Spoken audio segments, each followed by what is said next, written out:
What's up, movie crew? Welcome to a different type of Let's Rank. As you saw recently, I mentioned my top 5 Marvel Cinematic Universe movies, given that we're about to see Ant-Man and the Wasp: Quantumania. But the MCU has been releasing 2 to 4 films a year since 2008, and they can't all be winners. So today, I am ranking my least 5. This is the bottom 5 of the MCU for me.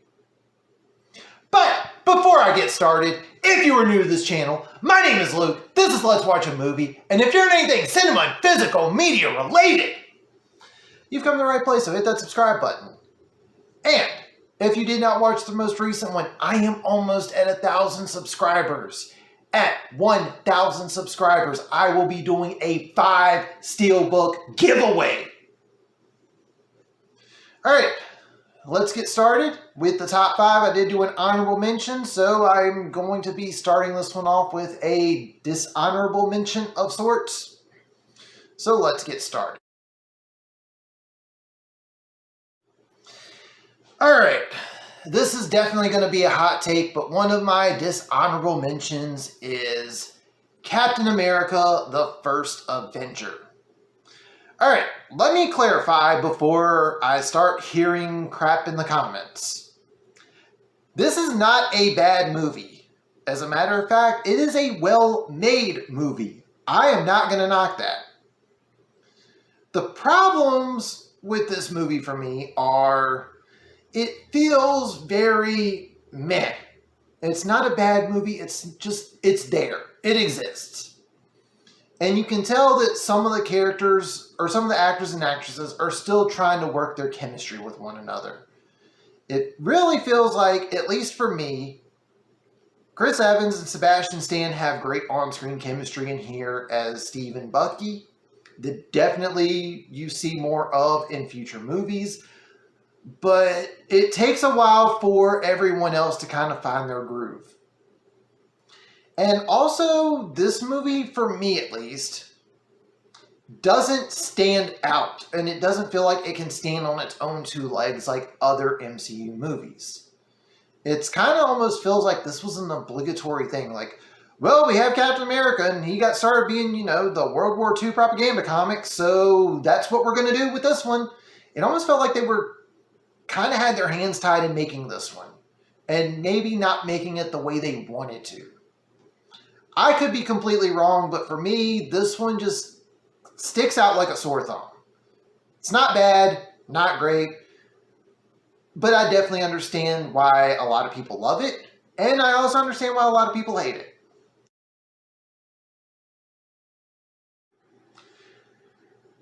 At number 5, we've got Black Widow.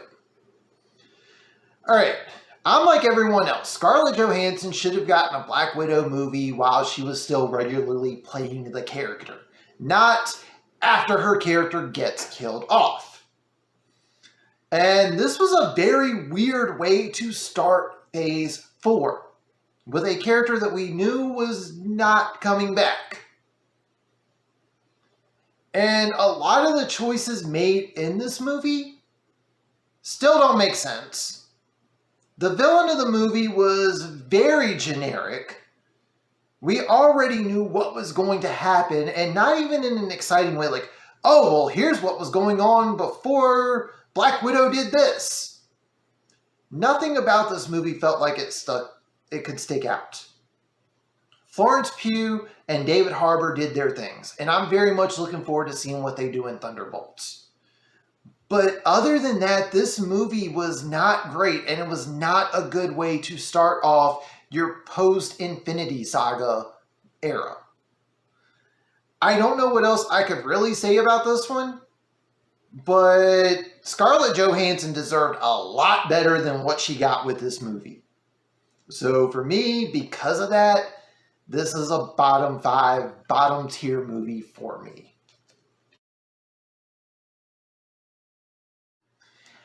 At number 4, And this one's definitely another hot take as well, and I'm sure someone's definitely going to be saying some stuff about me not liking this movie, because I hear it from my friends when I bring up that I don't like this movie. And that is the first Doctor Strange movie. I will admit, when this movie first came out, I didn't mind it. It had some good stuff. Benedict Cumberbatch looks exactly like Stephen Strange does in the comics. They got a very good character actor in Mads Mikkelsen playing the villain. If you've seen Hannibal, this man can play a villain like he could have phoned in his performance and it still would have been a great performance. And Scott Derrickson, as I've mentioned before, The Black Phone was one of my favorite movies of 2022. The problem is that over the years, Marvel has kind of done a copy and paste. And we're now at the point where it's just kind of like, okay, we get it. You got an arrogant person who struggles, they end up becoming a hero, and here's all the stuff that happens along the way. And the villain is the hero, but evil. Sorry, but we're at the point now where Marvel kind of needs to change up that formula. And the fact that we had Mads Mikkelsen, and they kind of squandered using him. They also squandered using Dormammu. Benedict Cumberbatch has been one of the few shining performances of this movie to still stick on. And Wong. I will give a shout out to Wong as well. But the humor in this movie felt forced. It felt like there was a couple of times where it was like, all right, why did you need to put a joke here? It doesn't help anything. It doesn't progress the story. It's not comedic relief after something dramatic happened. None of that made sense to me. When I rewatch a movie, I can usually pause it and come back. I did not pause this movie when I used the bathroom and came back and the movie was still playing and I knew exactly what to expect. And as much as I like them building up Mordo, they haven't really used Mordo since this movie. Like, we saw an alternate universe version of him in Multiverse of Madness, but we haven't seen what happens with his story since this one. And I even tried rewatching it again when Multiverse of Madness came out. I was like, all right, I need to give this another chance because maybe I won't hate it as much. And I still don't like this movie. It does not connect with me, and I normally like stuff like this. I can't recommend this movie. It has a lot of potential, and it squanders a lot of it. At number 3, and it pains me to put this one on this list, and that is Iron Man 3. All right, Robert Downey Jr. has been delivering with the role of Tony Stark ever since the first movie. But we get to this one, and the Extremis story gets squandered. The Mandarin gets squandered. I have no idea what they were trying to do with Guy Pearce's role. And most of the movie involves Tony, not even in the suit, hanging around a little kid. And even the follow-up to that was barely even used. This feels a little too much of a standoff movie. After what we got with Avengers, it felt like we should have gotten a little bit more than what we got with this movie. And you can definitely tell that Jon Favreau did not direct this movie. That's nothing against Shane Black. He has done a great job as a director. But this movie is such a misfire. And every time I've tried rewatching it, I went from, okay, I get what they're trying to do at the end of this movie, because I don't think Robert Downey Jr. was guaranteed to come back for Age of Ultron at that time. So they kind of did have to wrap up some stuff, but it felt like they didn't do as good of a job of wrapping it up, but possibly leaving it open should he come back for Age of Ultron, which he did. And some of the other choices that were made in this movie don't really make sense given the stuff that we've gotten since the release of Iron Man 3. And I gotta say, at one point in time, I was kind of pissed off at how much money this movie has made, because it was one of the highest grossing MCU movies, and the fact that it has kind of trickled down some since some of the other movies have been released is a bit of a relief, because you hate when you see meh movies making big money. But I can't really say that I'm going to be rewatching this anytime soon. And I know a lot of people will probably say, how dare you say that this is worse than Iron Man 2. I will defend Iron Man 2 before I defend Iron Man 3. I don't know what else to say beyond that.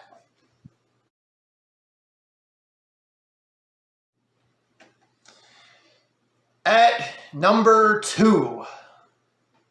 And I know there's been a little bit of changes with this movie more recently, given some of the connective tissue it has with things that have been released since then.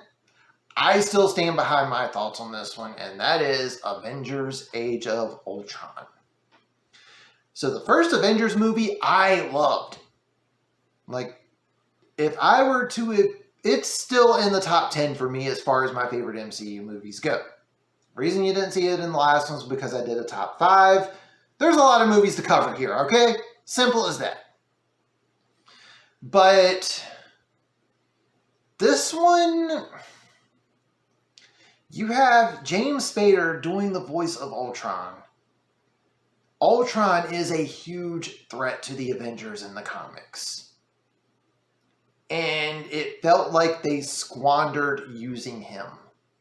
And even prior to the introduction of Ultron in this movie, with the previous Phase 2 movies, it was like every single movie, a lot of people were probably thinking, all right, if the end of the world is near, why can't Iron Man call one of the Avengers to help him face Mandarin?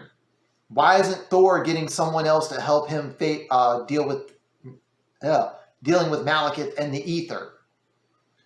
Why is the only real crossover we got was with Winter Soldier, and we had Cap getting help from Black Widow. This movie, they introduced other characters. Well, we got further progression of some of the characters that we've seen. And it felt like nothing really happens. It was like all this stuff, and then we get someone might be up to something. And we get the Avengers back together. It was like, of all the things, that's what it took. And you've got quite a few scenes in the movie where the Avengers are facing each other, more so than going against Ultron and whoever it was they were facing at the beginning of the movie.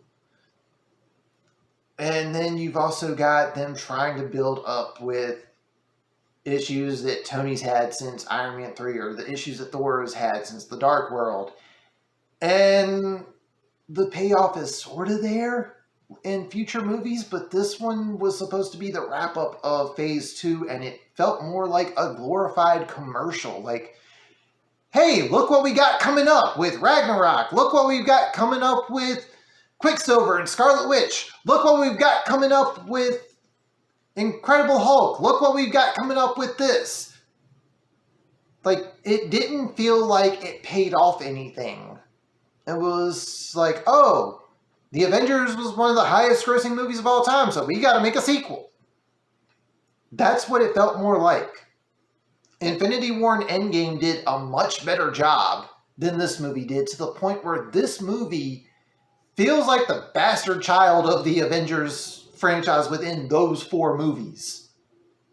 So, and the fact that Kevin Feige keeps revisiting this in other movies doesn't feel like he's trying to do connective tissue. It kind of feels like, oh, you didn't like Age of Ultron? Well, I'm going to put an Age of Ultron Easter egg in there, so you have to watch the movie. That's what it feels like to me.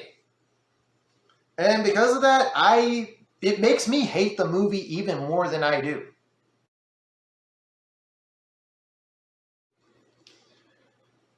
All right. What movie do I think is the worst movie in the Marvel Cinematic Universe? I know some of you are probably thinking certain movies, and yes, those are bottom tier MCU movies for me as well. But we're talking about the movies that I don't like, the movies that I will not rewatch if I were to go through these movies again. And a lot of people would probably say Incredible Hulk, Thor the Dark World, Iron Man 2, and those are not in my bottom 5. I will rewatch those from time to time.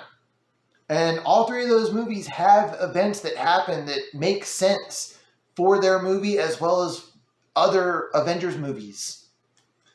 The movie that is probably the worst of the worst for me, and I hate doing this because it's one of the more recent ones, is The Eternals. Sorry, there was something sticking out on there. I was hyped when they first mentioned this movie because one of my favorite authors wrote some of the stories for The Eternals when he was working for Marvel. They announced a very stacked cast here.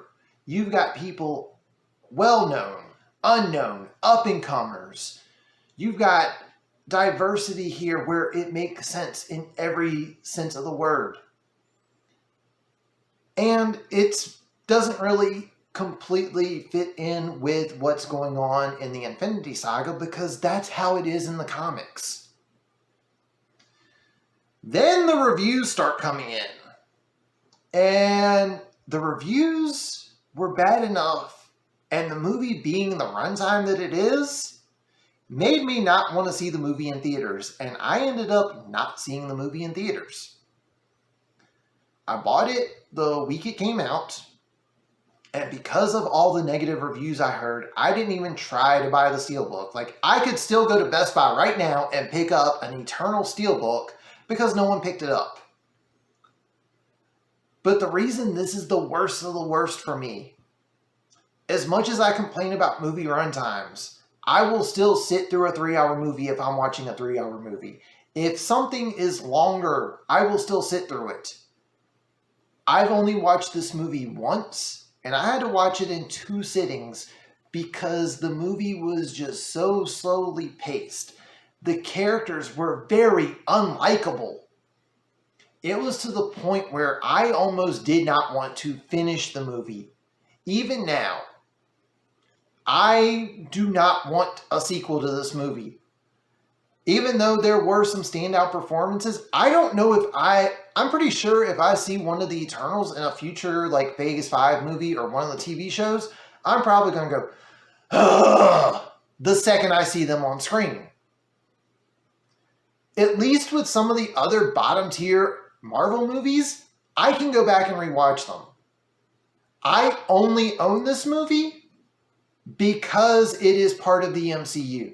If this were a standalone thing and not connected whatsoever, I wouldn't have even tried selling it on eBay. I would have donated it to a Goodwill or thrift store because I would have felt bad trying to resell it to someone. I know that this movie has its audience, and good job, and I have nothing against the director. But this movie for me, I will never rewatch this. I just can't do it. I don't have it in me. Like I said, at least with some of the other movies that people consider their least favorite, I've at least rewatched them once or twice since then. And with Eternals, I can't do that. Don't know what else to really say on that one.